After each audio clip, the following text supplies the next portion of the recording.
Hello everyone.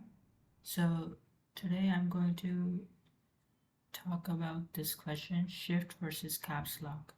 So in this question we're given a string which consists of lowercase and uppercase letter A, and we're given three actions that we can perform: pressing only the A key, pressing the A key and shift key together, and pressing the caps lock key.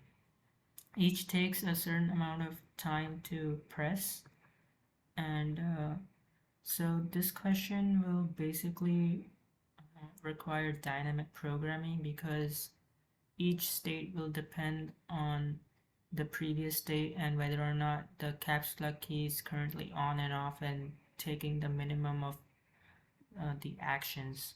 So I have written the pseudocode right here.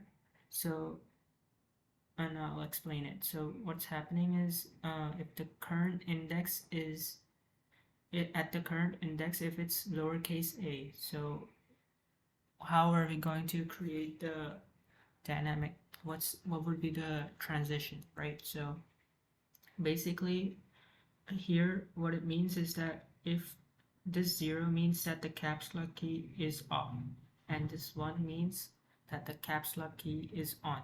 Okay, and one more thing, if the caps lock key is off, then pressing the A key will give you A, and then pressing the shift and A key together will give you capital A.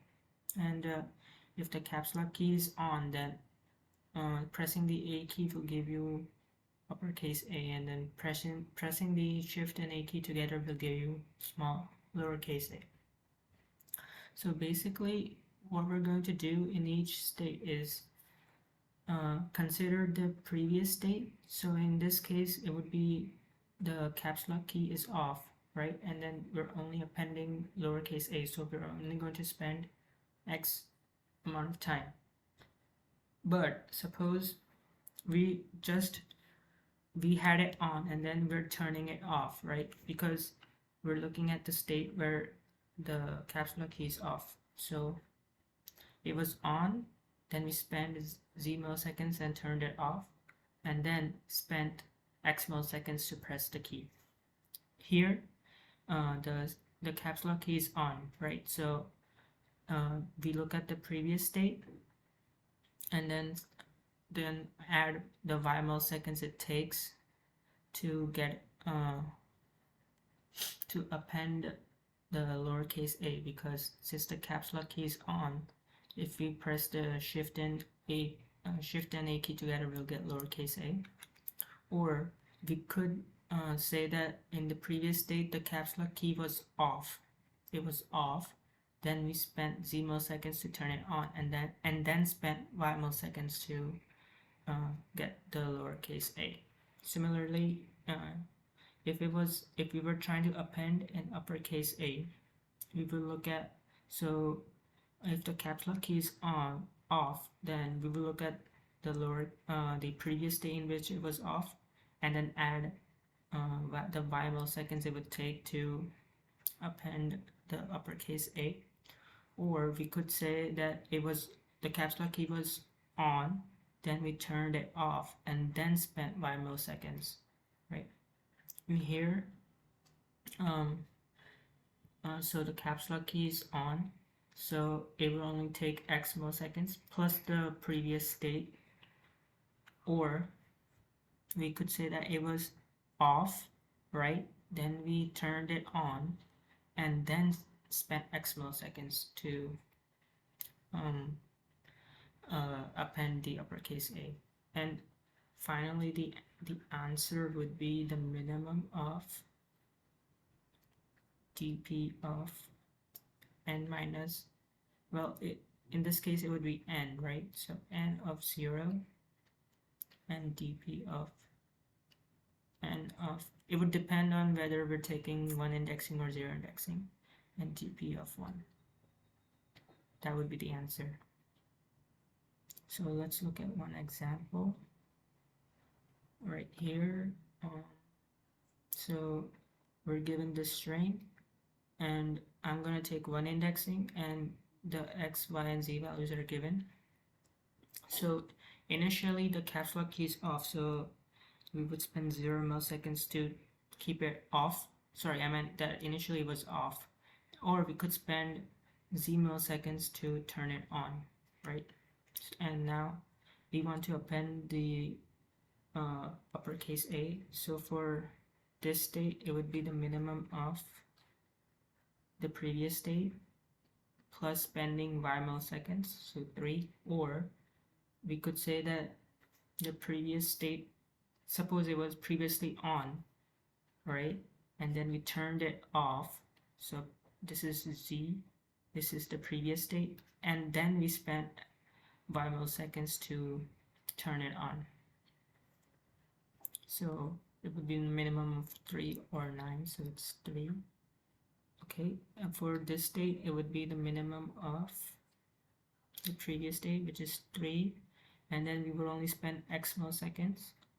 Or we could say that it was initially off, the Capslock key was initially off, then we spent z milliseconds and turned it on, and then spent x milliseconds to press the A key. So this would be 4. So basically we're going this way and then this way.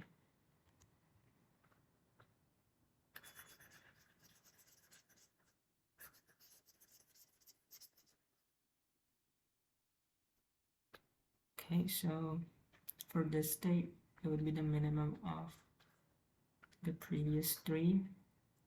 And again, we're appending uppercase A, so it would be plus 3, this is y, and this is the previous state. Or we could go from here, 4, so 4 plus turning it off, so plus 3, this is z, plus spending y, so it would be 6, minimum, so minimum of this would be 6. Okay, and now for this state, it would be the minimum of going from previous state 4 and then appending, so we're spending 1 millisecond, or the previous state of 3 and then turning it on, so it's z milliseconds plus 1, this is x, so thinking here it would be 5.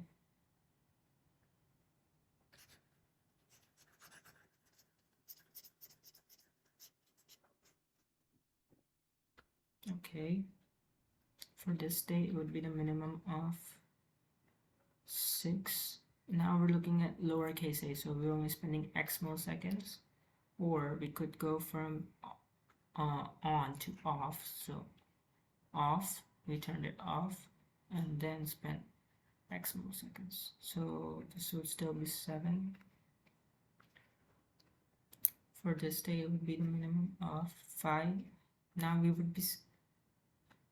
be spending, since it's on, since this state is for on, so we will be spending y milliseconds, so it would be 3.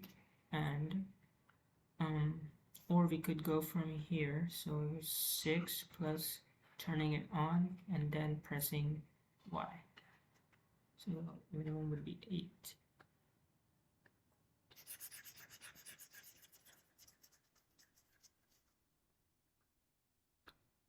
Finally, for the last state, it would be the minimum of, for this state, it would be 7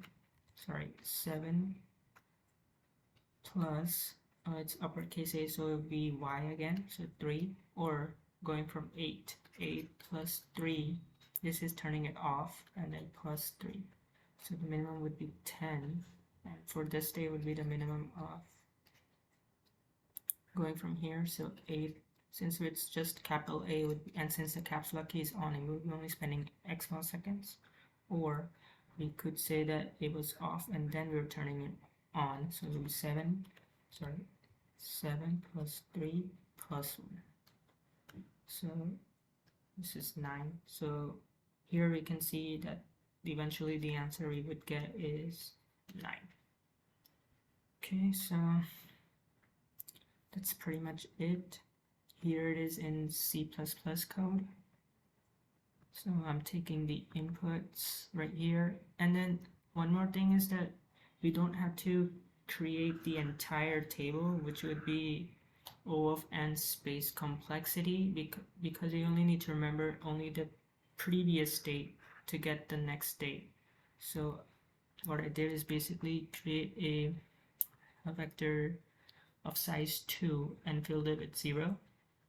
And then for initially, as you can see, that dp of 1 was z.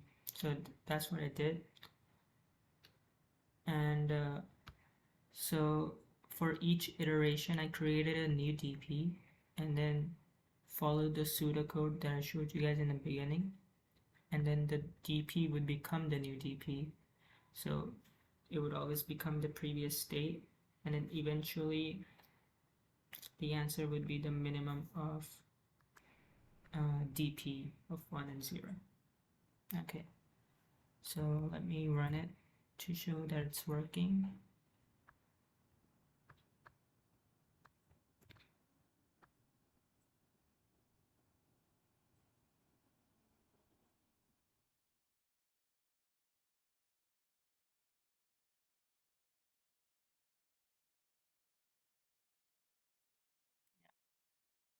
Hope you guys learned something.